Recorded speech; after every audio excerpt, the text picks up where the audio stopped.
কেমন আছো সবাই? আজকে নতুন একটা ভিডিও নিয়ে হাজির হয়েছি। আমাদের আজকের ভিডিও টপিক হচ্ছে এমএস ওয়ার্ডে কিভাবে ফাইল লোকেশন সেট করব। এমএস ওয়ার্ডে ফাইল লোকেশন দেওয়ার জন্য প্রথমে আমরা পেজের একবারে নিচের অংশে চলে যাব। নিচে চলে আসার পর এখানে ডাবল ক্লিক করব।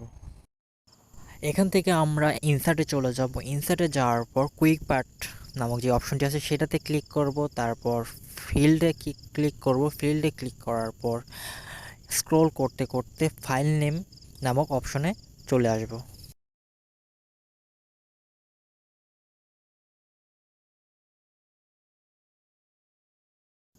ফাইল নেম সিলেক্ট হয়ে গেলে নান সিলেক্ট করব। দেন ফিল্ড অপশনে টিক চিহ্ন দিয়ে ওকেতে ক্লিক করব।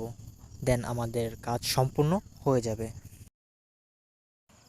আশা করছি কিভাবে এমএস ওয়ার্ডে ফাইল লোকেশন সেট করতে হয় আপনারা সকলে বুঝতে পেরেছেন।